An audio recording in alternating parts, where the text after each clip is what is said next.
Path of Exile can be a very complex game. I don't think of it as complicated. I'd say it's more multiple systems with complexity attached to it. And one of the big things that beginners usually have a hard time with is understanding the modifiers on items. Not only that, but trying to figure out where these modifiers come from, the pool that they actually are part of, and what to do if you are missing specific modifiers. Well, you're not going to have to worry about that today because we're going to do a really easy way of understanding how modifiers work in Path of Exile and what you can do with your items to do even more and get more powerful. Let's jump in game and go from there. Now in Path of Exile, there are a few terms you have to learn before we move forward.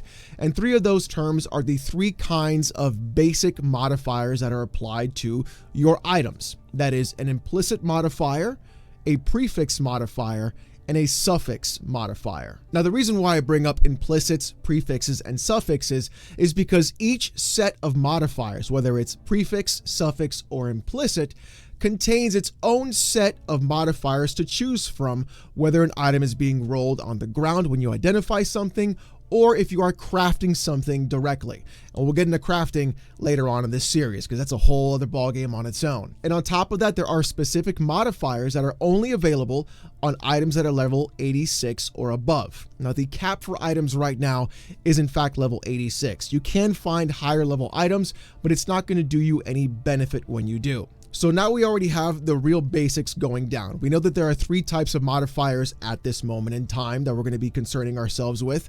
We'll get into the other ones later on. We know that they are prefix, we know that they are suffix, and we know that there are implicits. Now, how do you know which item can have what? And how do you know how many modifiers can be applied to each item? We're going to go over that now. So here's a great example of what I'm talking about. This Zodiac leather piece. It is a normal item, so there's no magic affinity attached to it. It has an evasion rating of 883, requires level 65, and 197 dex to use. As you can see, there is nothing else here. It is only just the evasion rating and the level requirement. Normal items cannot have any prefixes or suffixes. Now, I did do a video though on how to use the currency that you find in the game to make your items even better, or then change the rarity of those items. And you can watch that video in the title card above me as well, and that'll give you some other examples on what to do when you are playing the game naturally.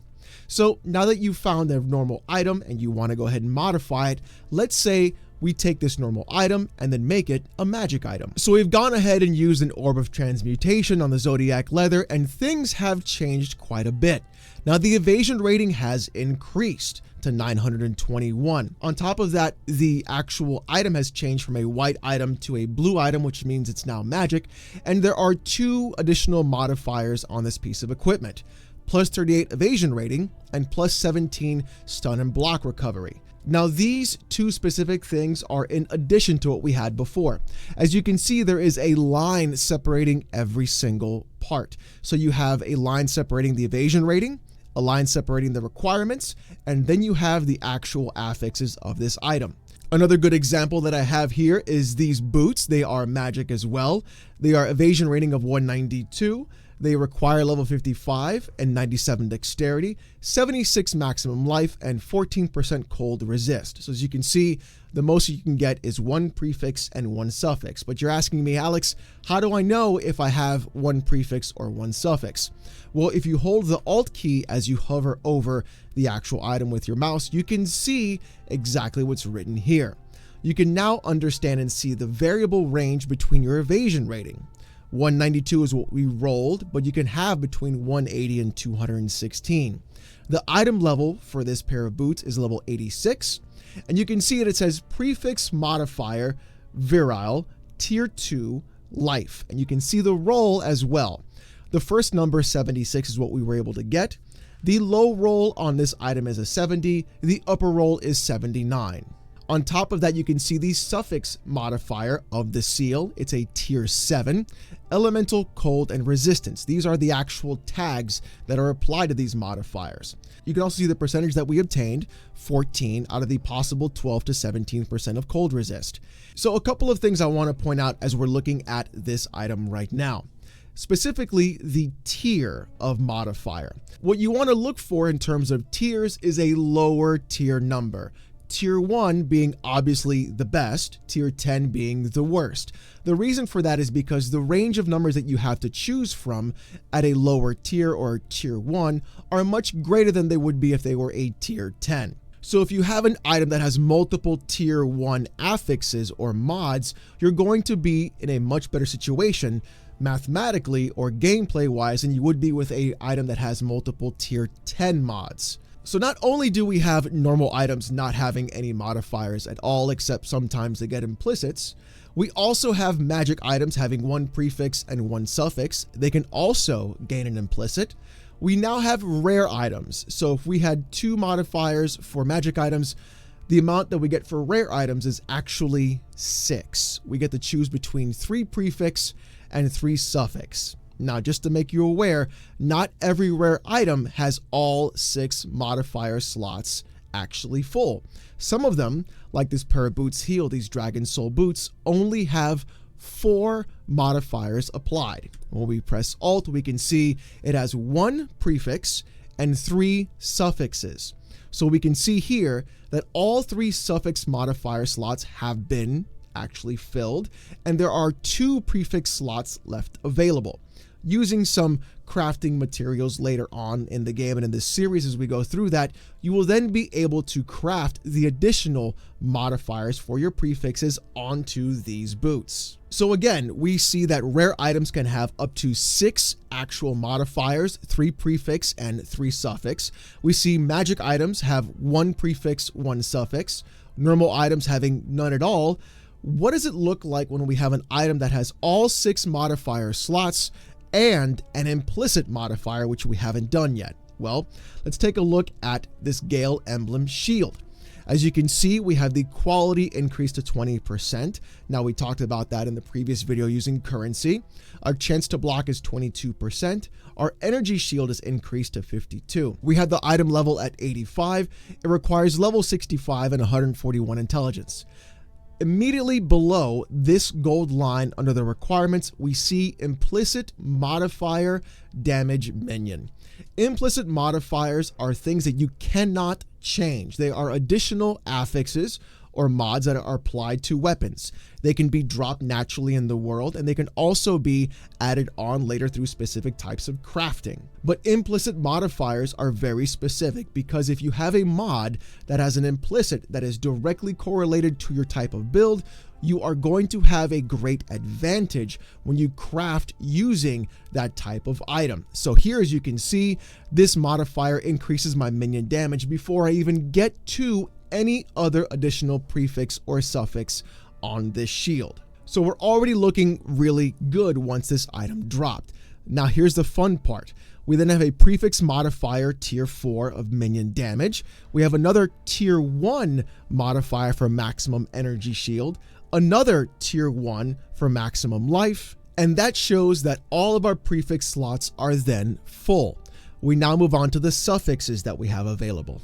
We have a tier 1 suffix of intelligence, a tier 4 for chaos resistance, and another tier 2 suffix for minion life. Now, I'm going to be very upfront. This is not a perfect shield. As you can see, there are some prefixes and suffixes that we can definitely make better or then craft onto as well. But this is what it would normally look like if you were working with something that had an implicit modifier that then had all of its prefixes and all of its suffixes on this item. This is why Path of Exile is really so complex, because you now have all these modifiers applied to this item that can impact you directly. And then if you multiply that by all of the other types of items that you have in your actual character, you can really make some fantastically powerful characters that are highly defensive, highly mobile, but also have a great ability to provide a lot of damage. So now that we've seen those specific types of items having normal, magic, and rare, what happens if you have a missing prefix or a missing suffix on one of the items that you found? Well, later on in game, you can actually go to something called a crafting bench. And here's where you can find a lot of prefixes and suffixes that will give you the ability to go ahead and enchant your items or provide you with any stats or modifiers that you are in fact missing. So here you can see a pool of prefixes from maximum life to movement speed, and everything across that end. You can also search by the kind of weapon that will have those specific modifiers, and also the kind of armor, and everything is listed here as well, including your flasks. So if you're saying to yourself, well, I have a two-handed ranged weapon, here are the prefixes that you are able to choose from with this crafting bench. Here are the suffixes that you can choose from, and then you can go from there. Now, these modifiers and these prefixes and suffixes do cost currency, some more than others, and some can be very, very expensive, like this one right here where it says suffixes cannot be changed. That's very specific, especially when we get into crafting later on in this series. You can then simply just go ahead and take one of your items, slap it in here, and then either add a prefix or suffix or change a prefix or suffix. Personally, I think if you are playing the game normally and you are finding rare items that have a good amount of modifiers applied to it and you just want to add one or two, you can definitely go ahead and use the crafting bench here. As we then get into how to min-max these specific items later on and crafting methodology, we'll talk about that as well to make your character even stronger later on during the end game. Now, we have missed one type of item, and that is an incredibly important type of item, which is called a unique. Here we have a unique that is the Hyri's Ire. It's a Zodiac leather piece, quality 20%, evasion rating 2,661. If we press Alt, we can see that has specific unique modifiers for defenses and evasion, unique modifiers for damage, elemental, and cold. Remember, these are the specific tags that are part of these modifiers as well. And of course, anything else along here. On top of that, we cannot craft or do anything to this unique in terms of the bench craft or scouring or anything along that nature. We can only do one thing to a unique item, and that is to corrupt it. Now, corruption can be a good thing and a bad thing. It's almost like you're doing a little bit of gambling. And honestly, if you're a bit of a gambling addict, Path of Exile is going to be the best game for you, or the worst. Corruption modifies your item unpredictably. However, though, once your item is corrupted, you cannot use standard currency to then modify it. It is a one-way trip until later on in game, which we'll get to. So if you happen to corrupt your item and you change a prefix or a suffix to something that is not what you were looking for, well, then it's time to restart and find the new item because you've now made that change permanently. And sometimes you can get a really great pool of either modifiers when you are corrupting an item, or again, like I said before, you can totally brick it as well. Now, it wouldn't be a video of mine with a tutorial without actually burning any sort of major currency or unique, so let's do that right now. Here we have the Akuna's Will Club Mitts, 34 dexterity, 5% increased cast speed, 113% increased evasion. Raised zombies have 87% maximum increased life.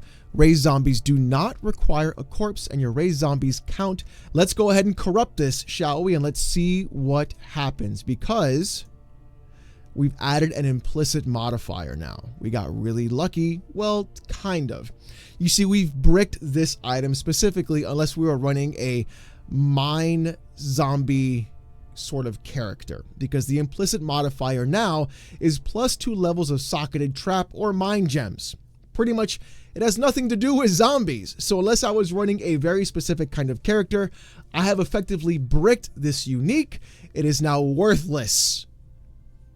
Welcome to corrupting your items in Path of Exile. But again, this is not the end of this item. There are other ways that you can go ahead and modify certain things, but alas, that's not for this video. That's much later on down the road. So there you have it. You now understand prefixes, suffixes, and implicits. You understand what tiers mean when you're looking for specific roles on items and how good those modifiers are. And you also learned what each type of item can have in terms of the amount of modifiers as well. And on top of that, a little bit about corrupting items too. Now, just to make you aware, every single item that you have in Path of Exile can absolutely be modified. Now, there's only one item that you can't modify to a rare, and that is in fact your flasks. However, though, you can corrupt your flasks now. Maybe that'll be the next video. So as always, thank you so much for watching today's video. If you learned something, subscribe. We are doing more Path of Exile guides, more Diablo 4 stuff, as well as Last Epoch, and we're going to be covering more news as well in the ARPG genre and providing more learning guides for beginners as well. We're getting close to 1,000 subs, and I really do appreciate it. And as always, thank you guys so much for watching. Hope you have a great one, and I'll see you next time.